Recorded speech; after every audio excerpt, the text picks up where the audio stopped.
Hey guys, welcome back to Fantasy Tips.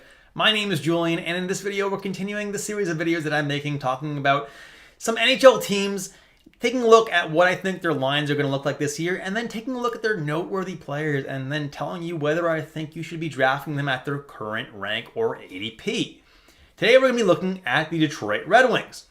And Detroit did something pretty cool over the offseason. They decided to trade for Alex DeBrincat from the Ottawa Senators. Obviously, in doing so, they did have to get rid of one of their better players from last year, Dominic Kubalik.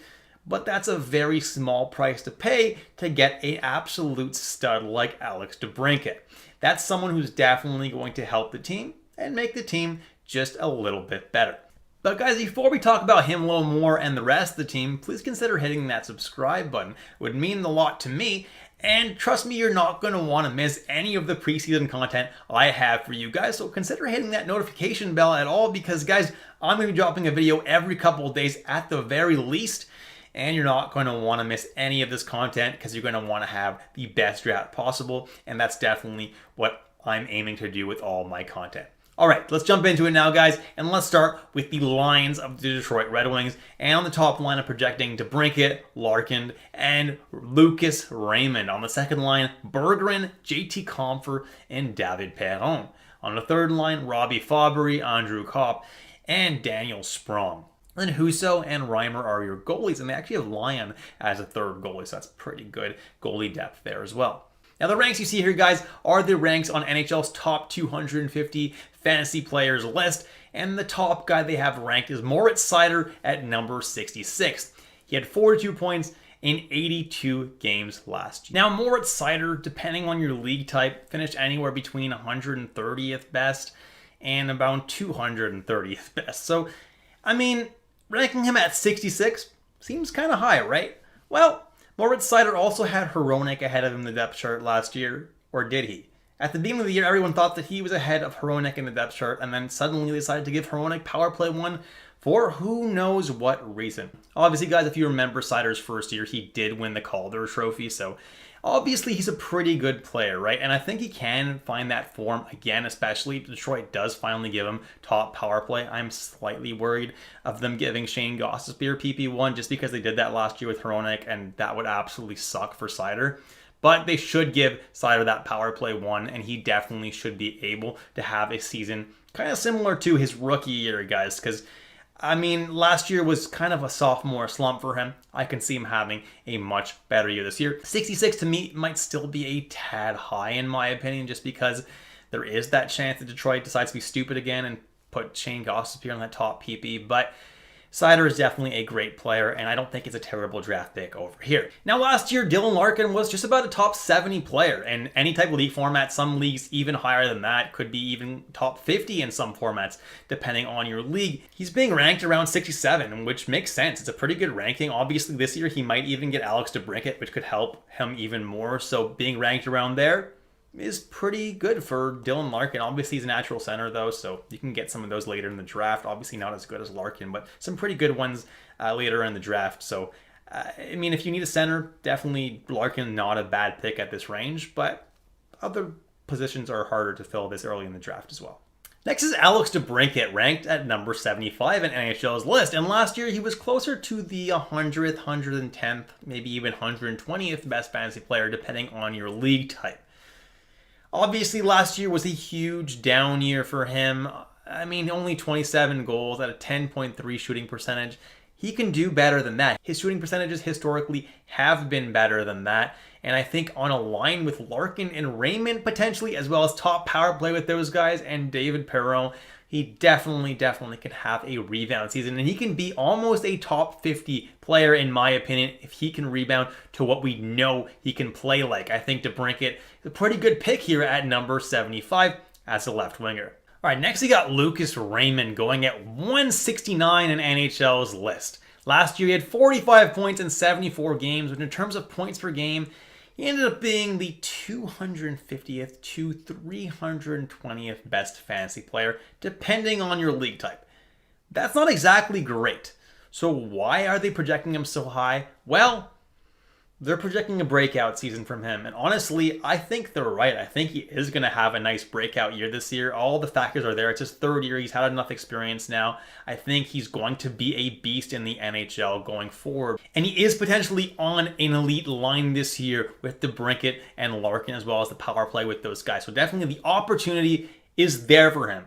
As much as I do think he's going to break out this year and have a pretty good year, this ranking is still like 100 spots higher than he finished last year. So even if he does break out, there's no guaranteeing he's going to finish higher than this ranking.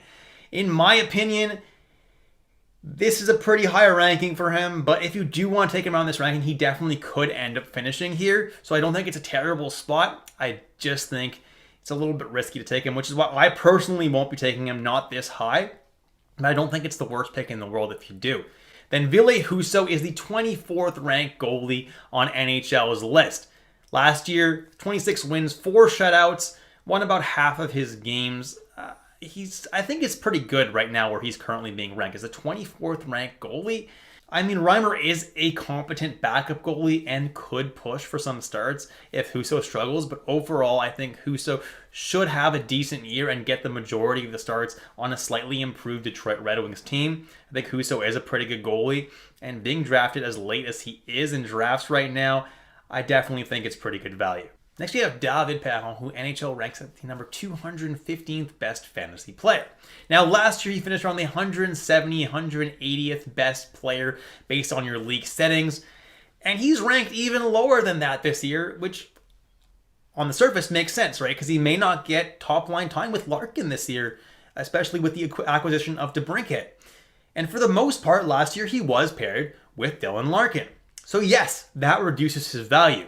However, he did play top power play all year last year, and I do think he's going to continue that this year, and potentially that top power play features DeBrincat as well, so it could be significantly better. And now let's not forget that last year was a down year for Perron on all accounts. Look at his stats the previous couple of seasons. They were significantly better.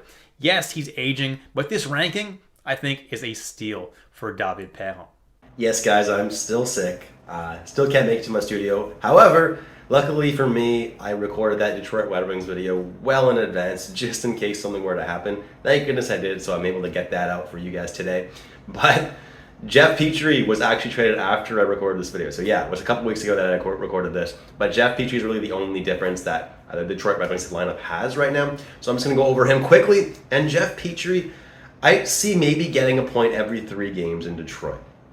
And the reason I have a big green thumbs up for him is because even if he does get only a point every 3 games or so in Detroit, he's going to be getting plenty of minutes over there, and I think he's going to be getting plenty of peripherals. If you guys look at his peripherals in Pittsburgh last year, his hits, his blocks, his shots, he did a lot. So even if those go down significantly, he's still going to be doing enough peripheral-wise to really merit a spot on your lineup in deeper leagues. I think that if he goes at the very end of your draft, he could be someone that is kind of a steal. He's not going to be amazing by any means, but he's going to put a pretty safe floor for you night in and night out with those peripherals. So I do think he's not a bad pick there at that rate. Then we have JT Compher, who's also unranked, and that's also rightfully so. Last year, he did finish around the 190th to 230th best fantasy player-ish range based on your league type.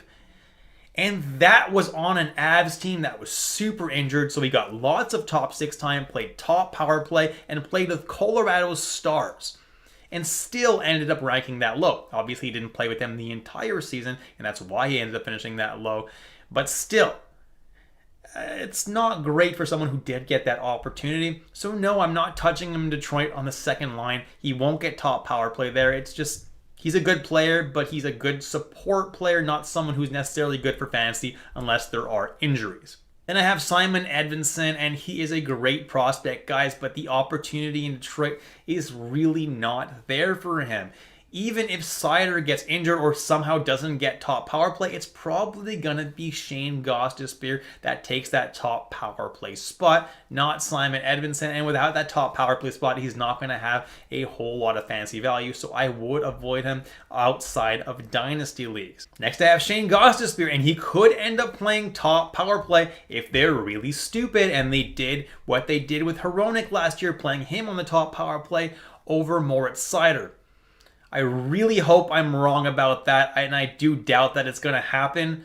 But unless he does get that top power play, Gostisbehere himself has not really any value. Please don't draft Shayne Gostisbehere this year in fantasy. Then I have Jonatan Berggren, who I did have projected on the second line. And honestly, last year for his rookie season, he didn't do too bad with 28 points in 67 games. Now, obviously, he could do a little bit better, could improve on that a little bit this year, but his line mates, I mean, Perron's pretty good, and so is JT Compher, but I just don't see him having a good enough year where he has any kind of fantasy value. Obviously, if the season starts and he starts to produce, we can reconsider that, but for now, I'm not recommending anybody draft Jonatan Berggren. And finally, we got James Reimer, who is the backup goalie this year in Detroit. Last year with San Jose did not have that great of a year. Obviously, with only 12 wins in 41 starts, should have a little bit of a better year in Detroit, but I don't think he's going to start as many games in Detroit either. He's definitely probably going to be more of a conventional backup. Maybe get 35 starts if he's lucky, if Husso stays healthy, obviously. And I think that's going to be enough for him, and that doesn't really give him any kind of fantasy value because Detroit's not exactly a top-tier team. So for now, I don't recommend drafting James Reimer. And that's it, guys. Thank you so much for watching all the way through. If you enjoyed the content today, please leave a like and hit that subscribe button if you haven't already. It would mean a lot to me, and trust me, you're going to want to be subscribed for all the content coming your way. Thanks again for watching, guys, and I'll catch you in the next episode of Fantasy Tipped.